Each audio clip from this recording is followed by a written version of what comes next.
Allah berfirman, siapa yang berdoa kepada aku di saat lapang, maka aku akan penuhi kebutuhannya. Wa man tafarraga li rahimtu, dan siapa yang meluangkan waktu untuk beribadah kepadaku, aku akan kasihi dia.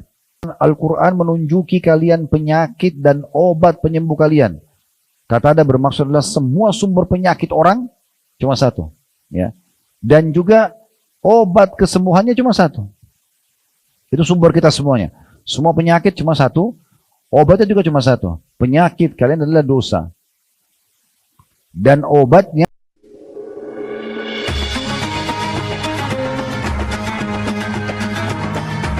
Yang subscribe, semoga hidup kaya raya, mati masuk surga. di dalam hadis diriwayatkan oleh Bukhari dan Muslim, kata Nabi SAW, "Idza adnabal abdu dzamban faqala Allahumma ighfirli." Kalau seseorang hamba berbuat dosa, lalu dia segera berkata, "Ya Allah, maafkanlah aku." Allahumma ighfirli. Fayaqulullahu azza wa jal. Di saat itu Allah azza wa jal akan segera meresponnya.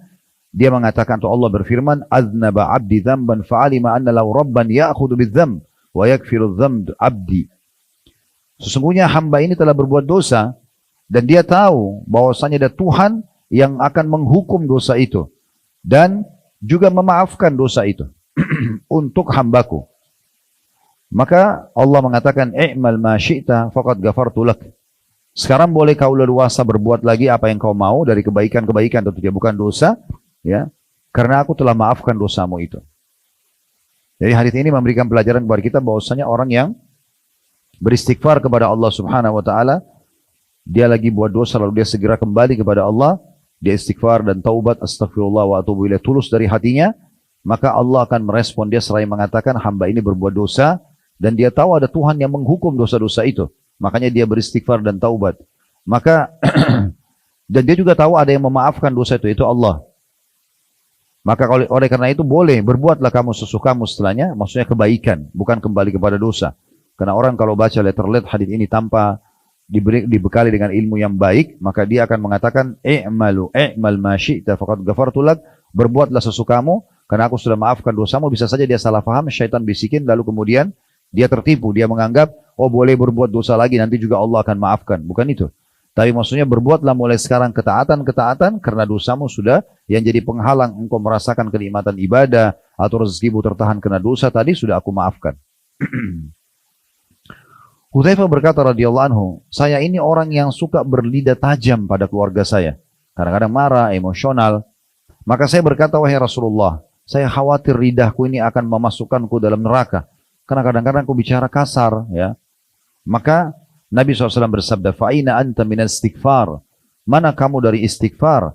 Fa'inni la astaghfirannallaha fil yawmi mi'ata marrah. Aku saja, kata Nabi, beristighfar sehari sebanyak 100 kali. Bisa bermakna di sini bahwasanya seseorang itu kalau dia istighfar kepada Allah Subhanahu wa taala, Allah akan maafkan kalaupun dia buat kesalahan, plus juga Allah akan hilangkan sifat buruknya itu. Karena istighfar ini bukan hanya memaafkan kesalahan, tapi juga menghilangkan keburukan dari kita. Kemudian di dalam sebuah riwayat dinukil bahwasanya sebuah athar, iblis berkata kepada Allah Azza wa Jal pada saat Allah melaknatnya karena dia tidak mau sujud kepada Adam alaihissalam. Dia mengatakan, wahai Rabbku, demi keperkasaanmu aku akan menipu semua anak Adam selama ruh-ruh mereka masih ada di badan mereka. Maka Allah pun menimpali. Allah menjawab iblis seraya berfirman, wa izzati wa jalali, demi keperkasaanku dan keagunganku, la akfiranna lahum madamu yastaghfiruni. Aku akan terus memaafkan mereka selama mereka beristighfar kepadaku. Jadi syaitan terus berusaha menyesatkan kita, tapi kita bisa diselamatkan dengan kita memperbanyak istighfar kepada Allah Subhanahu wa taala. Termasuk istighfar ini boleh dilakukan walaupun tidak sedang ada dosa, ya. Contoh kita merasa khawatir terus dalam dosa lalu kita istighfar kepada Allah. Itu sudah cukup bisa menjadi tameng agar kita jangan terjerumus dalam perbuatan dosa tersebut. Juga dibutuhkan pada saat seseorang terjerumus dalam perbuatan dosa, ya.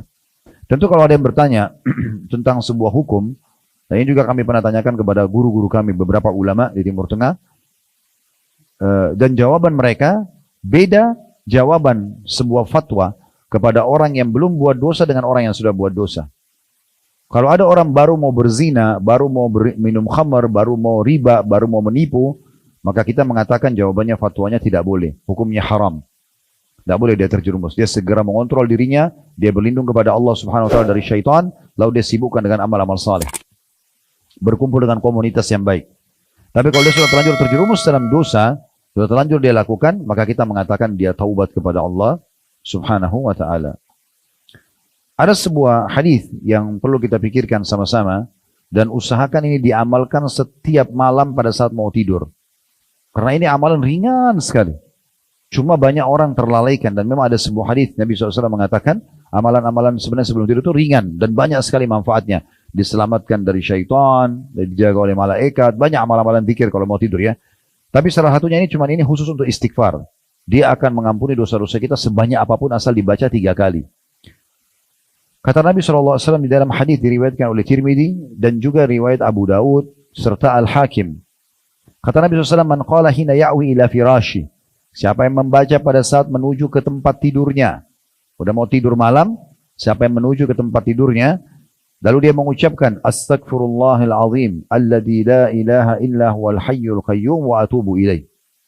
Astaghfirullahil azim, alladzi la ilaha illa huwal hayyul qayyum wa atubu ilaih. Ini kan ada sifat Allah al-hayyul qayyum ya. Saya memohon maaf kepada Allah yang Maha Agung, yang tidak ada Tuhan yang berhak disembah kecuali Dia, Maha hidup dan terus-menerus mengurus makhluknya, dan aku bertaubat kepadanya. Astaghfirullahal azim alladzi la ilaha illa huwal hayyul qayyum wa atubu ilaih. Ya. 3 marrat, 3 kali. Waktu dia mau tidur malam ya. Ghafarallahu lahu dhunubuh. Allah akan maafkan dosa-dosanya. Wa in kana mithlu zabadil bahr. Walaupun sebanyak buih di lautan. Cuma baca 3 kali saja. Astaghfirullahal azim alladzi la ilaha illa huwal hayyul qayyum wa atubu ilaih. Astaghfirullahal azim alladzi la ilaha illa huwal hayyul qayyum wa atubu ilaih. Astaghfirullahal azim alladzi la ilaha illa huwal hayyul qayyum wa atubu ilaih. Ini kurang dari setengah menit. Kata Nabi SAW, kalau dia baca sebelum dia tidur, dan diantara hikmah kenapa sebelum tidur, karena mungkin orang sudah menutup dirinya. Biasanya orang kalau sebelum tidur berhenti dari dosa, berhenti dari aktivitas dunia, berhenti dari makan, berhenti dari minum, gitu kan? Karena dia sudah tidur, mau tidur. Maka di saat itu paling tepat untuk dia memohon ampun kepada Allah Subhanahu Wa Taala. Kalau dia baca 3 kali ini, diampuni dosanya walaupun sebanyak buih di lautan. Pernah lihat kalau ombak laut itu ya terhempas biasanya ada seperti busa. Nah, sebanyak itu pun tetap dimaafkan dosa-dosanya. Dan berapa banyak di muka bumi ini buih. Lanjutan hadisnya, wa in kana adada waraki syajar. Walaupun sebanyak lembaran-lembaran daun pohon. Kalau dosanya sebanyak itu pun tetap dimaafkan. Wa in kana adada ramlil alij. Walaupun sebanyak butiran pasir. Wa in kana adada ayyamid dunya. Walaupun sebanyak jumlah hari-hari dunia. Berapa banyak ya jumlah hari dunia, begitu juga dosanya tetap dimaafkan oleh Allah Subhanahu wa taala. Kemudian dalam riwayat yang lain, gufirat dunubu wa in kana farra minaz zahf. Akan diampuni dosanya walaupun dia lari dari medan perang. Ya. Dari medan perang aja dimaafkan. Itu termasuk dosa besar. Jadi amalkan ini ya. Ilmu itu bukan hanya ditulis, diamalkan. Tulis itu hanya pelengkap, mengikat ilmu saja. Makanya dalam ya, sebuah statement ulama dikatakan al-ilmu fis suduri la fis sutur. Ilmu itu adalah yang di dalam hati dan bukan yang ditulis saja. Tulis betul, penting. Saya lihat sini rajin sekali nunduk semua nulis, tapi diamalkan Allahu alam, ya. Jadi harus diamalkan dan kami berbagi kiatnya. Kalau sudah mau tidur malam, misal jadwal Anda tidur setiap malam jam 10 malam. Jam setengah 10 malam ini sudah siap-siap untuk tidur. Wudhu sebelum tidur. Ya. Karena orang yang meninggal dalam kondisi tidur berwudhu, meninggal di atas fitrah atau di atas Islam. Kemudian mulai balik sisi kanan. Ya. Kalau mau tidur dan menggunakan lengan telapak tangan kanannya di bawah pipinya. Baru membaca zikir-zikir mau tidur. Bismillahirrahmanirrahim amutu wa ahya. Ya, Allahumma wada'tu jambi dan seterusnya. Itu banyak doa-doa yang dibaca pada saat mau tidur. Baca Al-Kafirun. Karena kata Nabi SAW, Al-Kafirun dibaca sebelum tidur itu bisa menepis kesyirikan. Ya. Kemudian membaca Al-Ikhlas, Al-Falaq, An-Nas 3 kali. Sebagaimana hadis Aisyah di mana Nabi SAW baca dan meniup ke telapak tangan lalu mengusapkan ke tubuh beliau. Membaca ayat kursi. Kata Nabi SAW, sampai membaca ayat kursi maka dia tidak akan dijamah oleh syaitan sampai dia bangun di pagi hari. Ya, jadi banyak zikir-zikir yang dianjurkan baca. Baca subhanallah, alhamdulillah, Allahu akbar. Subhanallah 33, alhamdulillah 33, Allahu akbar 34. Ya, kalau habis sholat semua 33. Kalau mau tidur, Allah Akbarnya tambah 1.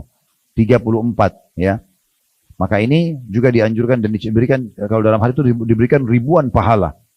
Kalau digabung dengan zikir subhanallah alhamdulillah Allahu Akbar dan dibaca habis sholat. Akumulasinya bisa sampai 2.500 pahala per hari. Jadi ini semua jangan lupa, termasuk membaca tadi yang baru kita sampaikan, istighfar ini. Ya astaghfirullahaladzim alladzi la ilaha illa huwal hayyul qayyum wa atubu ilaih 3 kali. Baru kemudian kita tidur. Ya, biasanya orang banyak lupa dan lalai karena dia meletakkan kepalanya di ranjang kalau sudah ngantuk berat. Sehingga hanya dia tidak sempat melakukan semua sunnah-sunnah ini. Dan hindari juga tidur sambil tengkurap. Karena kata Nabi SAW, tidur tengkurap adalah tidurnya ahli neraka.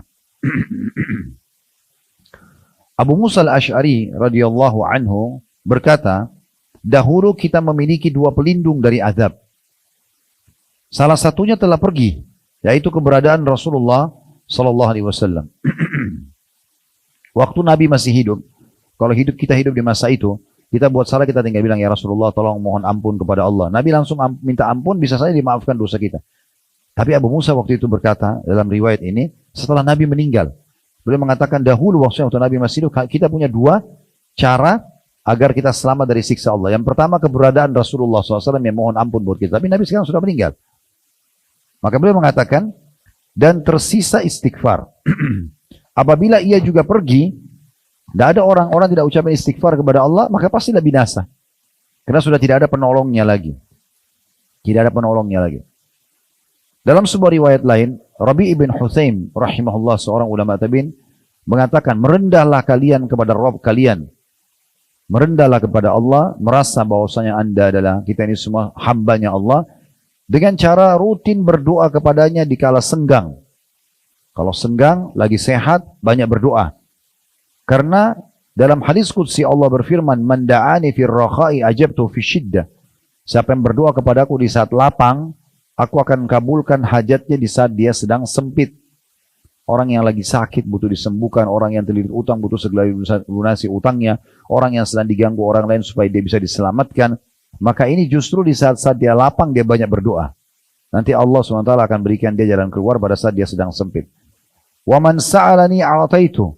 Kata Nabi SAW lanjutannya hadis qudsi Allah berfirman, dan siapa yang memohon kepadaku, suka minta sama Allah, aku pasti akan beri, kata Allah. Dan kita perlu garis bawahi ya, ini pernah kami jelaskan di kelas kita ini, kalau mayoritas yang kita minta sama Allah sudah dikasih. Sebagian kecil yang belum. Itu pun dilihat sebab-sebabnya. Sebagai bukti, bukankah kita setiap hari lapar?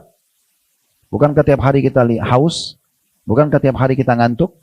Kita kadang-kadang cuma mengatakan lapar. Tiba-tiba muncul ide kita mau makan apa?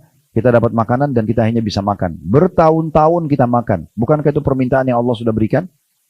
Yang ciptakan kita Allah, yang ciptakan otak kita ini untuk berpikir dan akhirnya punya ide untuk makan apa? Allah. Yang memberikan kita power, energi untuk bisa menuju ke tempat untuk meraih makanan tersebut. Allah. Yang memudahkan anggota tubuh kita untuk mengelola makanan tersebut sebagai nutrisi tubuh, menghilangkan lapar adalah Allah. Yang memilah juga makanan tidak dibutuhkan sehingga menjadi tinja atau kotoran juga Allah. Gitu kan? Semua Allah Subhanahu wa taala. Maka terlalu banyak nikmat Allah. Setiap hari atau dalam satu hari berapa kali kita haus? Tinggal kita haus, otak kita tiba-tiba berpikir cari di mana, minum. Capek, tidur, ya. Terlalu banyak pakaian yang kita pakai. Kalau kita hitung dari mulai kita kecil, Bapak Ibu sekalian, berapa lembar baju kita? Berapa banyak baju kita? Berapa banyak oksigen yang kita hirup? Berapa banyak air yang sudah kita pakai? Terlalu banyak nikmat Allah, ada yang kita minta, tidak minta sudah dikasih. Jadi jangan pernah salah faham, seakan-akan Allah belum kabulkan permintaan saya. Padahal sebenarnya yang sedang dia minta cuma salah satu dari sekian permintaan dia. Yang belum Allah kasih, itu pun tinggal dilihat sebabnya. Kalau yang Anda minta ini sesuatu yang haram, Allah tidak akan kasih. Ya. Tapi kalau Anda minta sesuatu yang halal, maka jangan berhenti sampai Allah berikan. Apalagi kalau Anda sudah memenuhi syarat-syarat doanya. Ya. Kita mulai dengan puji Allah, alhamdulillah, minimal itu, kemudian baca wassalatu wassalamu ala rasulillah, baru sampaikan hajat kita. Dan jangan pernah berhenti sampai Allah kasih. Karena Allah itu maha mendengar dan maha mengetahui. Dalam sebuah riwayat kata Nabi SAW, kalau Allah mendengar doa yang indah dari seorang hamba, maka Allah terlambatkan jawabannya. Agar hamba tersebut tetap dalam doanya. Kalau kita sakit, kita mengatakan, ya Allah sembuhin saya. Detik itu juga Allah sembuhkan. Apakah kita masih berdoa? Kita udah berhenti. Gitu kan? Tapi ditunda seminggu, 2 minggu, kita akan terus berdoa. Dan kalau kita tahu besar pahala dari doa kita selama seminggu, 2 minggu itu, kita berharap selama hidup kita berdoa. Jadi saya ulangi hadits ini, ya. Allah berfirman, siapa yang berdoa kepadaku di saat lapang, maka aku akan penuhi kebutuhannya pada saat dia sedang sempit. Siapa yang memohon kepadaku apa saja selama kebaikan, maka aku akan berikan. Wa man tawadha'a li rafa'tu. Siapa yang merendah karena aku, ya tawadhu, merendah. Nah, tidak sombong dengan apa yang Allah berikan, kelebihan paras wajah, kulit, postur tubuh, ilmu, harta, segala macam kedudukan, maka aku akan tinggikan derajatnya. Wa man tafarraga li rahimtu. Dan siapa yang meluangkan waktu untuk beribadah kepadaku, aku akan kasihi dia. Wa man istaghfarani ghafartu lahu. Dan kalau siapa yang beristighfar kepadaku, pasti aku akan maafkan. Jadi saksi bahasan adalah siapa yang beristighfar kepadaku, maka aku akan memaafkannya. Ibnul Jauzi berkata, rahimahullah, iblis berkata, aku membinasakan anak cucu Adam dengan dosa, dan mereka membinasakanku dengan istighfar. Dan juga mengucapkan la ilaha illallah. Manakala aku melihat itu dari mereka, aku tanamkan hawa nafsu kepada mereka, di mana mereka berbuat dosa tapi tidak istighfar, karena mereka mengira diri mereka telah berbuat kebaikan. Jadi kalau ada syaitan bisikin mau buat dosa, maka segera berhenti. Berhentikan dengan cara kita istighfar kepada Allah SWT dan jangan lanjutkan. Ya. Setiap dosa itu kalau Bapak Ibu tidak lakukan, tidak ada ruginya. Bisikan untuk menipu orang, kita berhentiin misalnya, kita nggak ada ruginya, masih banyak pintu halal yang lain, gitu kan? Kita bisikan berzina, kita batalin, masih tidak ada ruginya, kita masih bisa hidup, berjalan dan seperti biasa, dan kita masih punya solusi dengan menikah misalnya, dan seterusnya, ya ada solusinya. Pendapatan haram, ada pendapatan halal, gitu kan? Semuanya ada, dan pernah kami sampaikan, yang halal itu jauh lebih banyak daripada yang haram. Ya, kecuali ditutup semuanya pintu-pintu yang halal, wajar orang melakukan pelanggaran, tapi kalau tidak, maka tidak bisa. Tidak ada masalah. Ya. Qatada berkata, rahimahullah, seorang ulama tabi'in, beliau mengatakan, Al-Quran menunjuki kalian penyakit dan obat penyembuh kalian. Qatada bermaksud adalah semua sumber penyakit orang, cuma satu. Ya. Dan juga obat kesembuhannya cuma satu. Itu sumber kita semuanya. Semua penyakit cuma satu, obatnya juga cuma satu. Penyakit kalian adalah dosa. Dan obatnya adalah istighfar dan taubat. Itu saja masalahnya. Jadi setelah menyimpulkan semua ilmu yang beliau miliki, maka beliau simpulkan ternyata semua sumber masalah kita hanya karena dosa. Hanya karena pelanggaran saja. Coba kita tutup diri kita dari situ. Kalau pernah kita lakukan, kita istighfar kepada Allah dan tidak kembali lagi kita sibuk dengan amal saleh, clear, selesai. Maka tidak akan ada penyakit dan masalah dalam hidup kita. Nah seperti itu. Kata Ali radhiyallahu anhu, yang aneh adalah orang binasa padahal keselamatan ada bersamanya. Kata Ali radhiyallahu anhu, yang aneh adalah orang binasa padahal keselamatan ada bersamanya. Lalu beliau ditanya, keselamatan apa yang Anda maksudkan? Kata Ali, istighfar. Itu keselamatan. Karena memohon maaf sama Allah berarti menyelamatkan dari hukuman. Dan saya sudah bilang tadi, dapat dua hal, selamat dari hukuman dari dosa yang kita lakukan, plus kembali semua fasilitasnya. Dan beliau juga mengatakan, kata Ali radhiyallahu anhu, tidaklah seorang hamba diilhami oleh Allah istighfar sementara dia hendak mengadabnya. Maksudnya, kalau ada orang yang Allah mudahkan lisannya bilang astagfirullah, berarti Allah mau selamatkan dia. Karena Allah mau supaya dia kembali dan selamat dari dosa-dosa. Kembali kepada Allah dan selamat dari hukuman dosa-dosa tersebut. Semua ini saya masih datangkan syarah dari luar ya.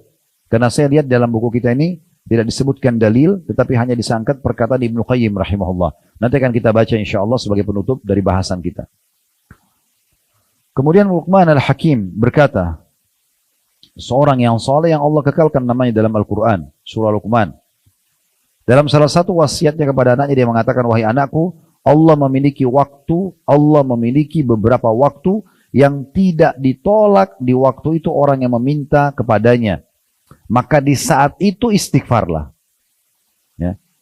Jadi di sini Luqman al-Hakim tidak mengajarkan anaknya, Bapak Ibu sekalian, itu di waktu mustajab minta Allah rezeki yang luas, minta Allah keselamatan, minta Allah indah. Enggak. Kalau ada waktu mustajab kamu, istighfar saja. Kenapa? Karena istighfar ini permohonan maaf kepada Allah. Nah istighfar ini pasti mendatangkan rezeki. Terus kita jelaskan dalilnya panjang lebar. Hadis Nabi SAW. Siapa yang memperbanyak istighfar, Allah akan berikan jalan keluar dari setiap permasalahannya. Ya, Allah akan keluarkan dari kesedihannya. Allah berikan rezeki dari tidak disangka-sangka. Jadi memang istighfar ini luar biasa. Waktu mustajab, perbanyak istighfar. Ya. Dan ini berarti menandakan dia sama saja dengan orang berdoa kepada Allah. Jadi Allah akan berikan kepada dia. Jadi bukan seperti manusia, misalnya kita bilang, maafin saya ya. Lalu dia cuma mengatakan, oke saya sudah maafin kamu. Cuma sebatas mendapatkan pemaafan dari dia. Kalau Allah tidak seperti itu. Kita kalau istighfar kepada Allah, Allah maafin kesalahan, Allah kasih semuanya kebutuhan kita. Ya, jadi ini nasihat yang luar biasa, hikmah yang luar biasa. Yang terakhir dari syarah kita adalah perkataan Aisyah radhiyallahu anha, Tuba. Tuba itu maksudnya sebuah istana di surga bagi orang yang mendapatkan banyak istighfar di buku catatan amalnya. Itu berarti kebahagiaan dan akan mendapatkan surga. Sebagian salaf mengatakan, sungguh tidak ada sesuatu yang paling menggembirakan seseorang di saat nanti ditimbang amalnya atau dilihat buku amalnya, dibandingkan kalau dia temukan di setiap baris daripada buku amalnya istighfar. Misalnya malaikat catat ini, amal apa? Istighfar di bawahnya. Amal apa? Ada istighfar. Selalu ada istighfarnya. Maka itu akan yang paling membuat seseorang itu bahagia nanti pada hari kiamat. Nah, ini semua adalah hal-hal yang berhubungan dengan masalah taubat dan istighfar. Tentu kalau ini mau dibahas cukup panjang. Di antara ulama-ulama kita ada yang menyusun buku khusus masalah ini. Sekarang kita akan kembali ke buku kita untuk membaca apa yang ditulis oleh penulis dari perkataan Ibnu Qayyim rahimahullah, dan kita coba ambil hikmah-hikmah ilmunya di halaman 37 ya sampai di halaman 38. Baik, kata Ibnu Qayyim rahimahullah, kata penulis sini tentunya, bahwasanya Ibnu Qayyim rahimahullah berkata, sebab-sebab dapat menyelamatkan seseorang dari azab kubur dapat dilihat dari dua sisi. Karena buku ini bicara tentang selamat dari azab kubur. Global dan terinci. Ada sebab yang umum, ada sebab yang khusus. Untuk yang pertama yang global, menjauhi sebab-sebab yang dapat mengundang azab kubur. Jadi untuk selamat dari siksa kubur, jauhi semua dosa-dosa yang bisa mendatangkan siksa kubur. Nah, karena semua dosa bisa mendatangkan siksa kubur. Ya. Di antara hal yang paling berguna dalam menghindarkan diri dari azab kubur adalah manakala seseorang hendak tidur, hendaklah dia duduk sejenak duduk sejenak semata karena Allah untuk mengoreksi diri. Apa keuntungan dan kerugian didapatkan di harinya itu. Diikuti dengan memperbaharui taubat nasuha antara dirinya dengan Allah, sehingga dia tidur dalam keadaan telah bertaubat, seraya bertekad tidak mengulangi perbuatan dosa manakala dia terjaga. Nah, jadi Ibnu Qayyim ingin menitikan sebuah pesan, kalau sebelum tidur, tadi sudah kami sampaikan, setengah jam sebelum tidur Anda sudah lakukan sunnah-sunnah Nabi SAW. Di sini ada tambahan dari Ibnu Qayyim adalah introspeksi diri. Kita melihat ada nggak hari ini ibadah kita yang kurang. Misal contoh subuh, duhur, asar, maghrib, isya. Oh tadi asar saya telat 1 rakaat. Nah ini besok nggak boleh terulang nih. Nah gitu. Kita memperbaiki diri. Karena orang mukmin memang harus lebih baik hari esoknya, hari ini daripada hari kemarinnya. Hari esok lebih baik daripada hari ini. Terus begitu sampai kita bertemu dengan Allah SWT meraih pahala maksimal gitu ya. Kemudian tentu kalau ada perbuatan dosa yang dia terima maka segera dia taubat kepada Allah ya. Jadi kalau ada ibadah yang kurang maka dia sempurnakan. Kalau ada dosa yang dilakukan segera dia bertaubat kepada Allah Subhanahu wa taala. Kemudian dikatakan hendaknya dia melakukan hal itu setiap malam, sehingga jika malam itu dia wafat, maka dia wafat dalam keadaan telah bertaubat, dan jika dia masih dalam keadaan atau dapat bangun, dia bangun dalam keadaan siap untuk beramal karena sudah dibersihkan dosa-dosanya. Apalagi tadi mengamalkan istighfar 3 kali yang sebelum tidur itu. Dia akan berbahagia dengan ditundanya ajal, sehingga dia dapat beramal untuk mendekatkan diri pada Rabb-Nya dan memperbaiki apa yang telah berlalu. Kalau orang istighfar pada saat mau tidur, Bapak Ibu sekalian, maka dia kalau meninggal dalam keadaan diampuni dosanya. Ya. Dan kalau dia bangun pun, karena dosanya sudah dimaafkan, kan yang membuat orang pikirannya itu suntuk, hatinya murung gitu ya, sulit untuk punya ide-ide itu dosa. Ya, dosa. Kalau Anda jauh dari dosa, pasti Anda percaya diri, Anda tenang-tenang saja, aman, gak merasa apa-apa gitu. Ya, gak ada beban hidup.